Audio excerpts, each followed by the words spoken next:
Jailer 200 கோடி வசூல் சாதனை. உலக அளவில் 400 கோடி வசூலை நோக்கி. வயசு ஆக ஆக வசூல் கூடுது ரஜினிக்கு.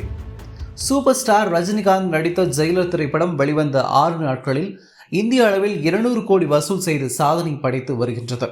மேலும் உலக அளவில் 400 கோடி வசூலை நோக்கி ஓடிக்கொண்டிருக்கிறது. பாக்ஸ் ஆபீஸ் மன்னன் என்று போற்றப்படும் ரஜினி சில வருடங்களாக வெற்றி படங்களை கொடுக்க முடியாமல் தடுமாறி வந்தார். இந்நிலையில் தன் சக போட்டியாளர் கமலஹாசன் நடித்த விக்ரம் திரைப்படம் பெரும் வெற்றியடைந்து வசூல் சாதனை படைத்தது. இதனையடுத்து பெரும் வெற்றி ரஜினிக்கு தேவைப்பட இளம் இயக்குனர் நெல்சனுடன் கைகோர்த்து பக்கத்து மாநில சூப்பர் ஸ்டார்கள் மோகன்லால், சிவராஜ்குமார் உள்ளிட்டோரையும் இணைத்துக் கொண்டு களம் இறங்கினார். படம் வெளியாவதற்கு முன்பே அனிருத் இசையில் பாடல்கள் வெளியாகி ஹிட்டடிக்க படத்தின் மீது பெரும் எதிர்பார்ப்பு தொற்றிக்கொண்டது.